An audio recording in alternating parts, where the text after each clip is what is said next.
With draft season already among us, I have done hundreds and hundreds of different drafts, and I am actually going to be doing a very special series to help you out with making these tough decisions. And in this video specifically, I'm going to be giving you a head-to-head which wide receivers you should be choosing in between round 2 and round 6. Now, the reason why I'm neglecting round 1 is because it's not typically too hard to make these decisions, because if you're picking from the 101 through 103, of course, you want to come out with either Jamar Chase or maybe even CeeDee Lamb. If you're somewhere towards the middle or the end, you'll be very happy with Nico Collins, maybe even Malik Neighbors. So what we're going to be doing is we're going to start zeroing in from round 2 all the way to round 6. And the first matchup we have is going to be JSN from the Seattle Seahawks going up against Garrett Wilson from the New York Jets. Currently, JSN's ADP has him going as the wide receiver 12, and he's coming off a great year where last season he had 100 receptions on 137 targets with over 1,100 receiving yards and 6 touchdowns. He was the wide receiver 9 in 2024 in total points, and he also was 2nd in total route runs. He was 7th in juke rate and also was 7th in yards after the catch. And what makes him even more valuable, in my opinion, is the fact that, of course, now you have DK Metcalf, who's with the Pittsburgh Steelers, and this obviously now makes JSN the clear number 1 there in Seattle, despite, of course, them adding Cooper Kupp into this offense. And some have made the case that Cooper Kupp may be affecting his production. However, when you look a little bit deeper with what Cooper Kupp has been doing lately, in 2024, he was the wide receiver 50 in total route wins, and he was the wide receiver 45 in this exact same category in 2023. And quite frankly, he hasn't been really effective since he's been injury plagued since 2021. Now, when we're looking at Garrett Wilson is currently going as the wide receiver 13. So both of these guys are going neck and neck here. Last season, he had 101 receptions on 153 targets to go along with 1,104 receiving yards and 7 touchdowns. He was the wide receiver 10 in 2024 in total points. He also was the wide receiver 7 in red zone targets, and he has showcased that he can be quarterback proof even with Aaron Rodgers and all the various quarterbacks that he has had to deal with there in New York. And now that you have Davante Adams as well as Aaron Rodgers out, here's a really interesting stat here between what he was able to do with and without Davante Adams in the lineup. So in 6 games last year here, according to RotoViz, he had 6 receptions on 11 targets versus 5 receptions on 7 targets with Davante Adams there in the lineup. Garrett Wilson averaged 16 points per game in PPR formats without Davante Adams in the lineup versus 14 when he did not have him there. And this just proves that Garrett Wilson is someone that is going to be productive regardless who is in the offense and who, of course, is involved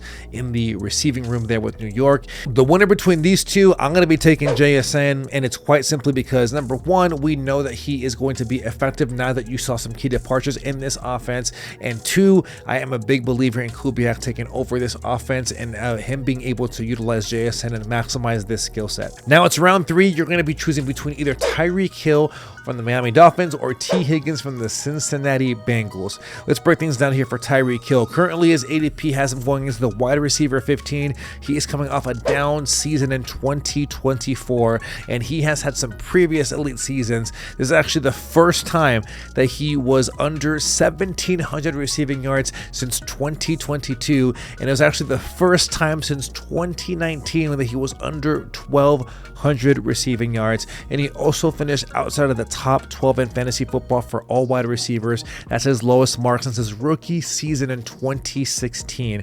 All of this is meant to just paint the picture of how much of a down season he had last year. And last season, he also saw a pretty big dip in his route wins, where he actually ranked 14th in this category among all wide receivers. The previous 2 seasons, in 2023, he was 3rd, and in 2022, he was 4th among all wideouts. Now, the big thing here is, of course, the Tua Tagovailoa effect. And when you look at this stat here from RotoViz, you can see here in 40 games with and without Tua, there's a huge discrepancy in his production. You're seeing here that he averaged 20.5 points per game with Tua in versus 11.6 with him out.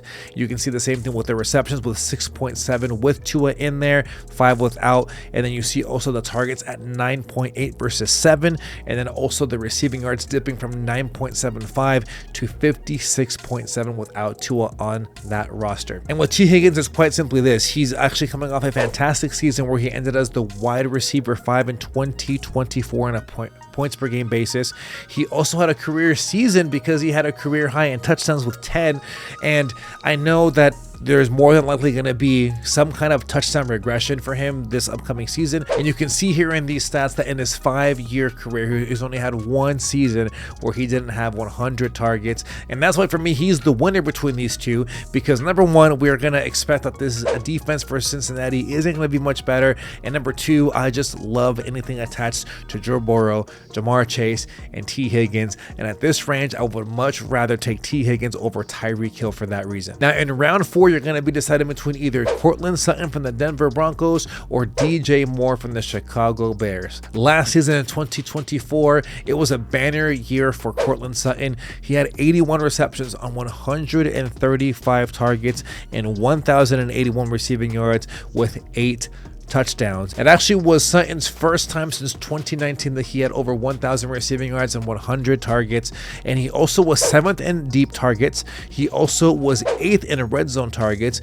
and he also enjoyed a 25.1% target share, which has been his best in quite a while. And of course, you want to add the Bo Nix effect. So Bo Nix came into that offense. He was 3rd in deep ball attempts among all quarterbacks, as well as 8th in red zone attempts. And then lastly, he also was 3rd in red zone accuracy and 2nd in overall accuracy rating. Now let's go ahead and talk about DJ Moore. DJ Moore has played in 17 games for 4 straight seasons and has had 6 straight seasons with at least 118 plus targets. Now he's currently being drafted beyond what he finished last year. Last year he finished as the wide receiver 17. Currently his ADP has him going as the wide receiver 23. And what's really intriguing about DJ Moore is that despite the slump he had last season, he actually was the wide receiver 7 in total route wins. And actually this was the best that he's done in this stat since 2021, where he was the 10th best wide receiver in this category. Now if I'm going to choose between these two, I'm going to lean on Courtland Sutton. Both of these guys are wide receiver 1s within their respective offenses, but I just love the fact that Courtland Sutton has minimal competition compared to that of DJ Moore. And quite frankly, there have been reports about how Bo Nix has been doing so well in his deep ball accuracy as well as his mechanics, and I believe that when you couple the leap that we should be expecting from Bo Nix in year 2, plus you added the fact that Courtland Sutton has minimal competition compared to DJ Moore, Courtland Sutton for me is the wide receiver to choose in this round. Hey, we have 2 more rounds to go over, but before we do so, I am so close to reaching 1,000 subscribers, and that cannot be done without your support. So do me a solid. If you are getting value in this video, be sure to hit the subscribe button as well as the like button. Let's go over these last 2 rounds. In round number 5, you're going to be choosing between either Devontae Smith or Jalen Waddle. Devontae Smith is coming off a season where he had 68 receptions on 89 targets, as well as 833 receiving yards to go along with 8 touchdowns, which was a career high for him last season. Now, Smith didn't have all that great of a season compared to years prior because of the injuries that he faced. In week 4, he dealt with a concussion. He also had 2 games missed due to the hamstring. And despite being the number 2 in this Philadelphia Eagles offense, he still has wide receiver 1 upside, considering that he was 7th in wide receiver target share. And despite the time that he missed in the games he did play, he actually was the wide receiver 15 on a points per game basis, averaging 15.3 points per game. Now with Jalen Waddle, we actually saw him take quite a dip last year as well. A lot of it going around the fact that we didn't see Tua Tagovailoa, and that plays a huge factor in this Miami offense. But it also was the first time that Jalen Waddle did not hit the 1,000 receiving yard mark. And when we're looking at it a little bit further too, I want to show you these game splits between Tua Tagovailoa being in the roster for Jalen Waddle versus out. You're seeing here in 49 games that he has had Tua under center, he's averaged 15 points per game versus only 9.4 in the 13 games he's played without Tua. And you can see here in the receiving yards, he's had 71.6 yards per game with Tua in versus 47.3 receiving yards with him out. Now for me, at this round, in round 5, I'm gonna be taking Jalen Waddle, even though I love Devontae Smith as an Eagles fan. And I'm quite simply going with the fact that last year was a clear down year for this Miami offense, and I expect Tua Tagovailoa to be much healthier this upcoming season. And with that, we also see that Jaxon Smith is no longer part of this Miami Miami offense. And I believe that at the cost that Jalen Waddle currently is at, he is the perfect buy low candidate that will more than return on his current ADP, which currently has him going as the wide receiver 30 in fantasy. Now we're on to our final round that we're going to cover. That's going to be round 6. And in round 6, you're going to be choosing between either Chris Olave from the New Orleans Saints or George Pickens from the Dallas Cowboys. Quite similar to some of these players that we're going over here in this range. These guys are coming off injury-plagued seasons. When you're looking at this breakdown over here for Chris Olave, in week 4, he had a hamstring strain that really hampered his productivity, as well as a concussion in both week 6 and then week 9 that ended up actually getting him out for the entire season. Now, in his previous 2 years before this third season where he was so injury-plagued, he had at least 119 targets in each of those 2 years, and we saw how well he was able to produce because of those looks that he got within this offense. And with Olave, I'm pretty optimistic for his bounce back in 2025, considering that he's also getting Kellen Moore as a new head coach. And now with Kellen Moore, they're part of this offense as the head coach. I believe that things are going to turn out so much better for Olave. You can see here when you're looking at the history of Kellen Moore as an OC in 2019 through 2021 when he was the OC for the Cowboys. You saw Amari Cooper and CeeDee Lamb both finish between top 5 and top 10 wide receivers, considering that his offenses were very pass heavy and they had a very efficient scheme that of course gave great fantasy upside. And in his one season with the Philadelphia Eagles, you saw AJ Brown enjoy a very hefty 38% target share, and I believe the Kellen Moore effect is going to help the bounce back season be more than strong for Chris Olave in 2025. Now let's go over George Pickens from the Dallas Cowboys. George Pickens is coming off a very controversial season where he had to depart the Steelers via trade, and we're now seeing a very rejuvenated George Pickens in training camp.